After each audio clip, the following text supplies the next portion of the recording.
Europe turns to sustainable design and remanufacturing to compete in a world where China dominates manufacturing and democracy is under threat.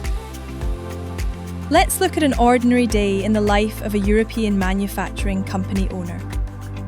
The morning began with a video call from Shanghai, a congratulatory message for our Sustainable Design of the Year award, a rare win against their manufacturing giants.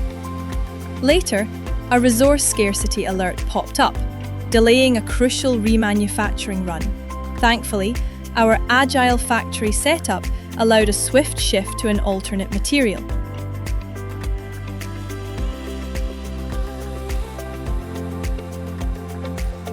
Midday, I reviewed AI-tailored lifelong learning programs for our aging workforce, trying to keep them competitive in a chip design-dominated market.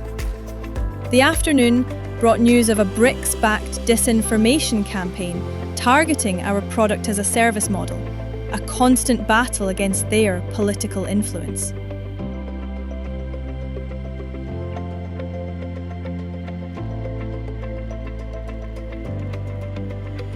We celebrated a successful additive manufacturing run for a hyper-personalised mobility solution. Mass was booming, but traditional manufacturing still held its ground, a frustrating balance.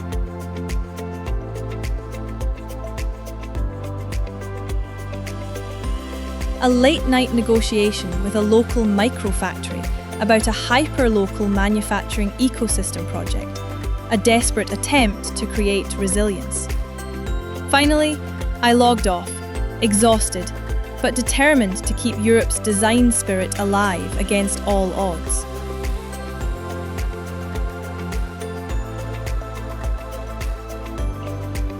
The experiences of one company are just part of a bigger picture. Under this scenario, manufacturing as a service takes on new forms. Dynamic ecosystems for circular manufacturing, localized energy integration, equipment as a service, ecosystems, digital circular trade hubs, AI-augmented workforce.